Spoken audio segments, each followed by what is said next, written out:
भगवान की तुलना किसी भी सांसारिक आदमी के साथ करना अशोभनीय है। हमारे भगवान तो हमारे कष्ट निवारक हैं, हमारे जीने की प्रेरणा है। साथियों नमस्कार, मैं Rajan Kumar news point of view से। वैसे तो हमारे नेताओं की तुलना भगवान से की जाती रही है, लेकिन फ़िलहाल कुछ वर्षों से हम देख रहे हैं कि प्रधानमंत्री नरेंद्र मोदी की तुलना भगवान से कुछ ज़्यादा ही हो रही है। कभी कोई उन्हें कृष्ण बोलता है, कभी कोई देवताओं का देवता बोलता है।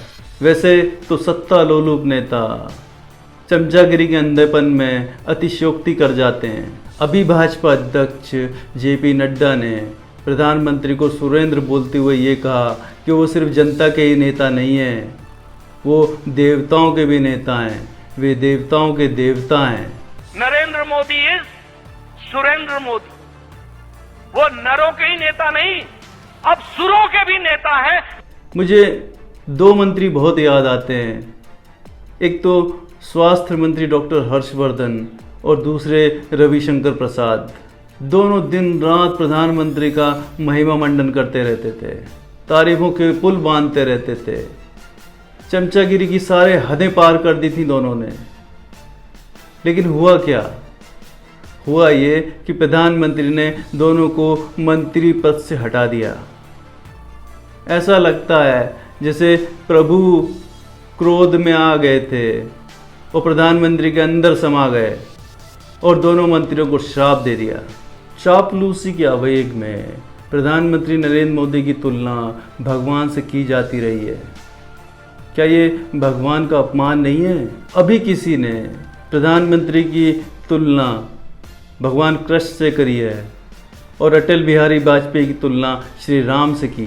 प्रभु तो निस्वार्थ है, प्रभु तो निराकार है, प्रभु तो सभी अहम वृत्तियों से मुक्त होता है। चाहे वो काम वासना हो, अहंकार हो, ईर्ष्या हो, लालच हो, मोह हो। इसके विपरीत मनुष्य तो इन्हीं वृत्तियों में उलझकर अपना जीवन बर्बाद कर लेता है और जीवन के अंत तक इन वृत्तियों से छूट नहीं पाता है। स्वर्गीय अटल बिहारी वाजपेयी की तुलना भगवान श्री राम से कैसे हो सकती है? हाँ, अटल बिहारी वाजपेयी श्री राम से प्रभावित हो सकते हैं, ये बात बिल्कुल अलग है। कहते हैं अटल बिहारी वाजपेयी ने अपनी सरकार को 1 वोट कम होने से गिरना मंजूर किया, लेकिन उन्होंने किसी सांसद की कोई खरीद फरोख्त नहीं की। उन्होंने नैतिकता का परिचय दिया, उन्होंने ईमानदारी का परिचय दिया। इस कारण से अटल बिहारी वाजपेयी की तुलना श्री राम से करना बेईमानी है। सच तो ये है कि हिंदुस्तान की राजनीति में कोई भी बिना बेईमानी के, बिना कपट के, बिना जोड़ तोड़ के, बिना धूर्तता के राजनीति में आ ही नहीं सकता और सफल होने की तो बात दूर है। भगवान श्री राम को ना तो किसी सत्ता की चाह थी, ना कोई लालच था। वो तो त्याग की प्रतिमूर्ति थे। भगवान श्री राम ने अपने पिता के वचनों की खातिर राजपाट को बिना सोचे समझे छोड़ दिया। वो तो बुराई का नाश करने वाले, प्रेम करने वाले मर्यादा पुरुषोत्तम राम थे। एक गरीब नाविक केवट उनका मित्र था। प्रेम इतना कि शबरी के झूठे बेर भी खा लेते थे। वीर इतने कि असुर उनके नाम से कांपते थे और त्यागी ऐसे कि सोने की लंका को जीतकर भी विभीषण को सौंप आए। किसी भी सांसारिक आदमी की तुलना ऐसे मर्यादा पुरुषोत्तम श्री राम से करना अनुचित है। दूसरी ओर सत्तालोलुप नेता प्रधानमंत्री श्री मोदी की तुलना भगवान श्री कृष्ण से करते हैं। जैसे भगवान श्री कृष्ण ने अपने जीवन में साम दाम दंड भेद लगाकर अपने दुश्मनों को परास्त किया, ऐसा ही वो श्री मोदी के लिए भी बोलते हैं। भगवान श्री कृष्ण ने जो भी कुछ किया वो धर्म के लिए किया। धर्म से मेरा मतलब सत्य से है। वो सत्य के मार्ग पर चले, वो ईमानदारी के मार्ग पर चले, पर जो भी उनको अधर्मी दिखा उन्होंने उसको नहीं छोड़ा। भगवान श्री राम तो मर्यादा से बंधे थे, लेकिन भगवान श्री कृष्ण के साथ ऐसा नहीं था। वो तो स्वच्छंद थे, वो एक तरफ माखन चुरा के खाते थे तो कालिया नाग को भी मारते थे। वो एक तरफ गाय चराते थे तो दूसरी तरफ गोवर्धन पर्वत भी उठाते थे। वो इधर रास लीला भी करते थे तो उधर कंस को भी मारते थे। वो एक बहुत अच्छे संगीतज्ञ थे, वो बहुत अच्छे नर्तक थे। भगवान श्री कृष्ण का जीवन धर्म को समर्पित था, सत्य को समर्पित था। उन्होंने हमें गीता का ज्ञान दिया। वो गीता आज भी प्रासंगिक है। जो भगवान श्री कृष्ण के समीप है उसका जीवन उतना उत्कृष्ट है।